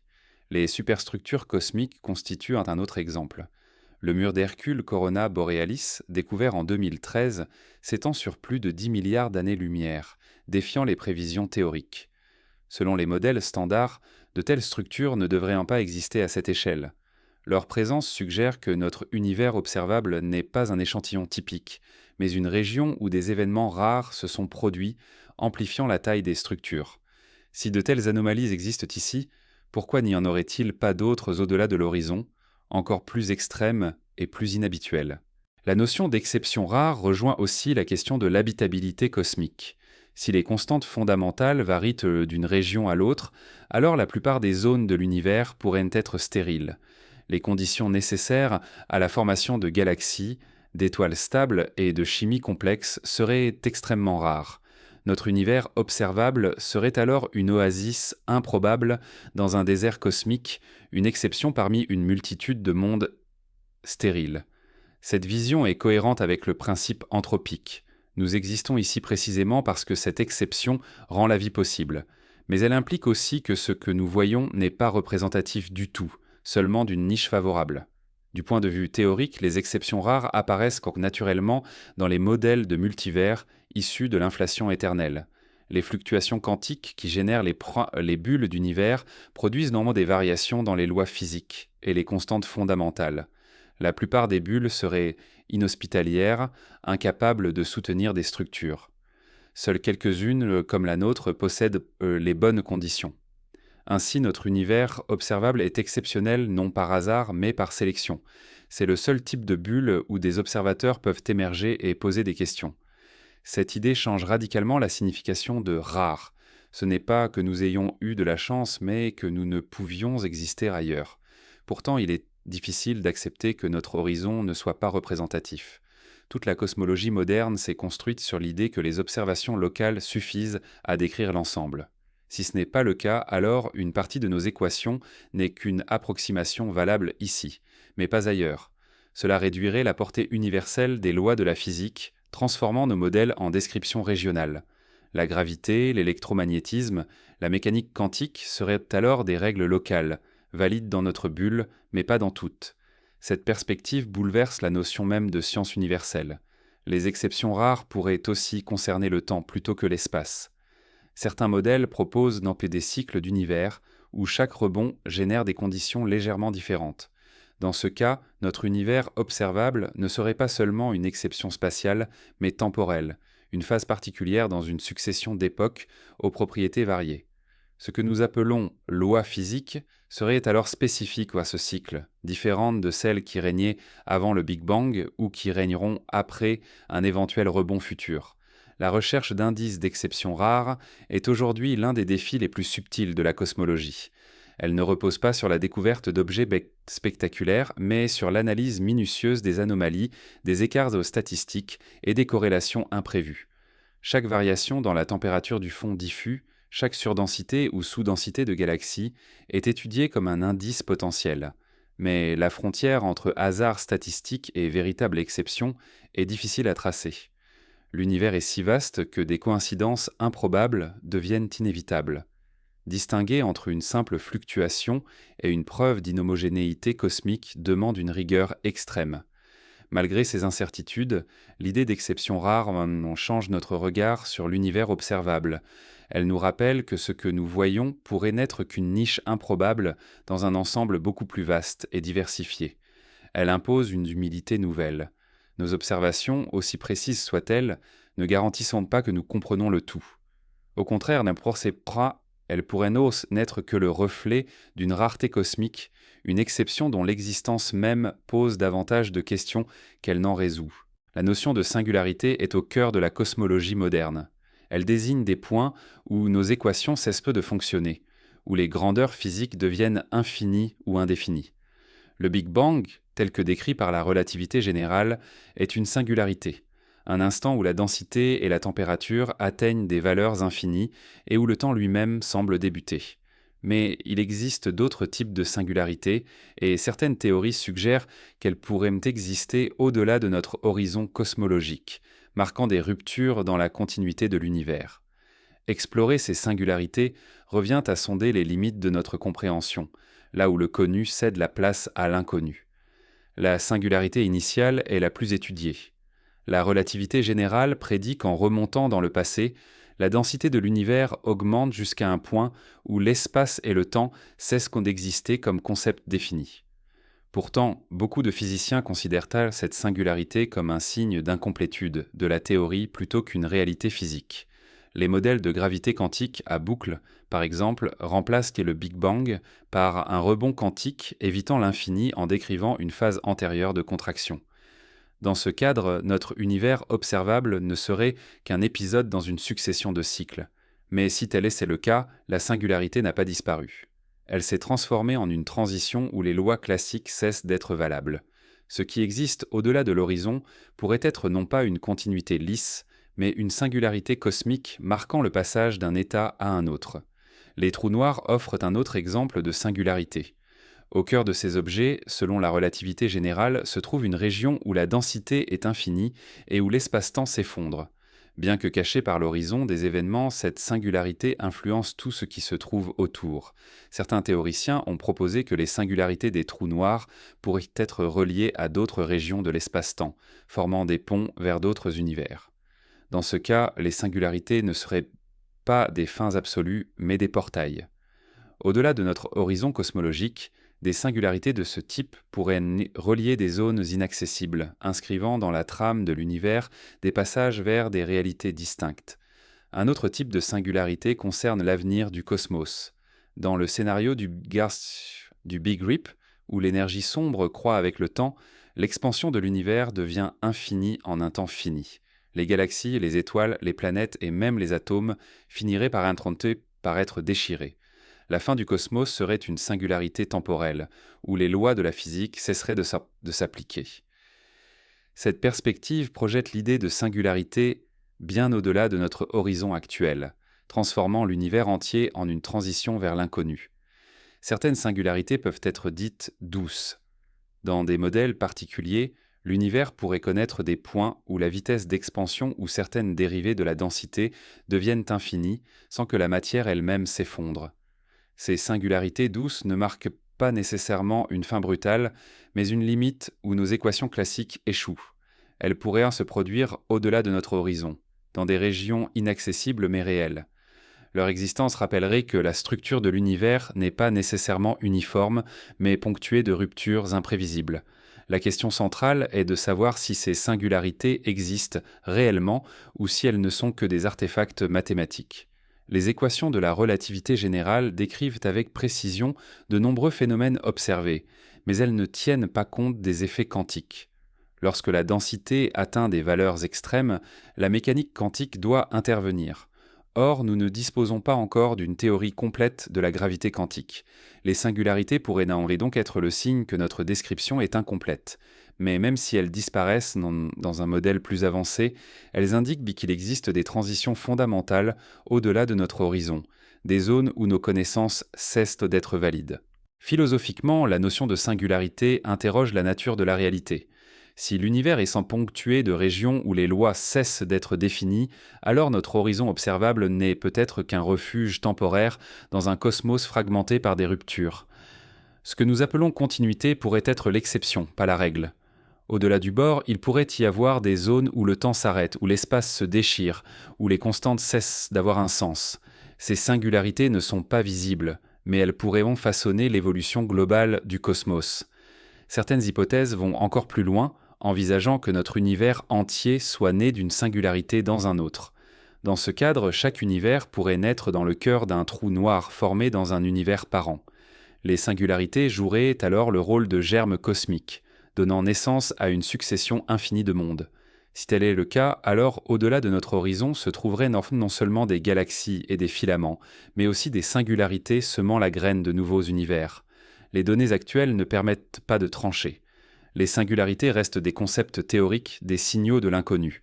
Mais leur importance est immense. Elles marquent les limites de nos lois et indiquent que ce qui se trouve au-delà de l'horizon n'est pas seulement une continuité étendue, mais peut-être une mosaïque de ruptures et de transitions. Ainsi, l'idée de singularité cosmique transforme notre vision de l'univers. Ce que nous appelons réalité pourrait être jalonné de points où les lois cessent d'exister, des frontières invisibles qui définissent autant qu'elles limitent. Notre horizon observable ne serait alors qu'un espace stable au sein d'un ensemble traversé de discontinuités. Lorsque l'on évoque ce qui se trouve au-delà de l'univers observable, l'un des obstacles majeurs est l'absence d'un cadre théorique unique capable de concilier toutes les lois connues. Aujourd'hui, la physique repose sur deux piliers fondamentaux: la relativité générale d'Einstein, qui décrit la gravitation et la dynamique de l'espace-temps à grande échelle, et la mécanique quantique, qui régit le comportement des particules et des forces à l'échelle microscopique. Chacune est extraordinairement précise dans son domaine, mais elles restent incompatibles entre elles dès que l'on aborde des situations extrêmes, comme l'intérieur des trous noirs ou l'instant initial du Big Bang. Au-delà de notre horizon cosmologique, là où l'univers pourrait révéler ses aspects les plus radicaux, cette incompatibilité devient un obstacle majeur, d'où la recherche d'une théorie unificatrice. La plus célèbre tentative est la théorie des cordes. Elle propose que les particules élémentaires ne soient pas des points, mais des cordes vibrantes de taille minuscule, de l'ordre de la longueur de Planck, soit 10 à la puissance moins 35 mètres. Selon leur mode de vibration, ces cordes apparaissent comme différentes particules. La force de gravitation elle-même serait une manifestation de certaines vibrations particulières. La théorie des cordes exige l'existence de dimensions supplémentaires repliées sur elles-mêmes qui échappent à notre perception. Dans ce cadre, ce que nous appelons univers observable n'est qu'une projection tridimensionnelle d'une réalité beaucoup plus vaste. Au-delà de notre horizon, il pourrait exister des structures enracinées tantôt dans ces dimensions cachées, façonnant des régions aux lois différentes. Une autre approche est la gravité quantique à boucle. Contrairement aux cordes, elle ne postule pas de nouvelles dimensions, mais quantifie directement l'espace et le temps. Selon cette théorie, l'espace-temps n'est pas continu, mais est constitué de quanta discrets, comme une trame granulaire. À très petite échelle, cette granularité empêche les grandeurs physiques de devenir infinies, ce qui supprime les singularités classiques. Dans ce cadre, le Big Bang n'est pas un début absolu, mais une transition, un rebond qui succède à une phase de contraction. Au-delà de notre horizon, il pourrait donc exister non pas un infini uniforme, mais les traces de cycles passés ou de structures héritées d'univers antérieurs. Les théories unificatrices ne se limitent pas à ces deux cadres. Les approches émergent aussi de la cosmologie quantique, qui applique les principes de la mécanique quantique à l'ensemble de l'univers. Certains modèles utilisent la fonction d'onde de l'univers, décrite par l'équation de Wheeler-DeWitt, pour explorer des réalités où le temps lui-même perd son sens. Dans ce contexte, au-delà de l'horizon, il n'y aurait pas seulement de l'espace inaccessible, mais peut-être des régimes de réalité où nos concepts de temps et de causalité cessent d'exister. Les théories d'unification ont aussi un rôle crucial pour expliquer l'énergie sombre et la matière noire, ces composantes invisibles qui dominent l'univers. Si une théorie parvient à intégrer la gravité et la mécanique quantique, elle pourrait révéler que ce que nous appelons énergie sombre n'est qu'un effet de la structure quantique du vide, ou que la matière noire est une manifestation d'interactions gravitationnelles modifiées à grande échelle.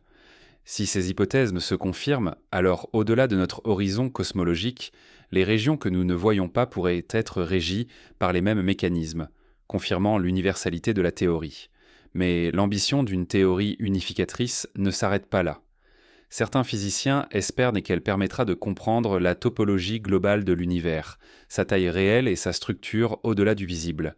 Une théorie cohérente pourrait prédire si l'univers est infini ou fini, s'il est plat ou recourbé, et s'il est connecté à d'autres univers dans un multivers. Dans ce cas, l'horizon cosmologique ne serait plus une limite de connaissance, mais une frontière temporaire que la théorie dépasse par le calcul. Les tentatives d'unification rencontrent toutefois des obstacles majeurs.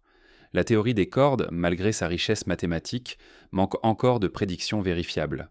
Elle propose un paysage de solutions presque infinies, ce qui rend difficile de savoir laquelle correspond à notre univers. La gravité quantique à boucle, de son côté, est élégante, mais peine à produire des résultats directement testables. Ces difficultés soulignent la limite actuelle. Nous possédons des cadres théoriques puissants, mais il nous manque des preuves expérimentales pour les départager. Au-delà de l'horizon, ces théories peuvent tout prédire, mais seule l'observation peut confirmer. Cela conduit à une réflexion profonde sur la nature de la science. Peut-on considérer comme scientifique une théorie qui décrit des régions inaccessibles à l'observation ?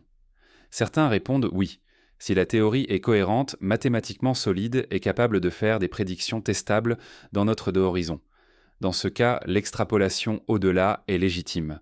D'autres estiment qu'une théorie doit rester strictement limitée à ce qui est vérifiable.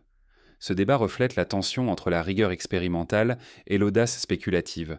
Malgré ces divergences, la quête d'une théorie unificatrice reste centrale, car elle promet d'offrir un cadre unique pour comprendre non seulement ce que nous voyons, mais aussi ce que nous ne verrons jamais.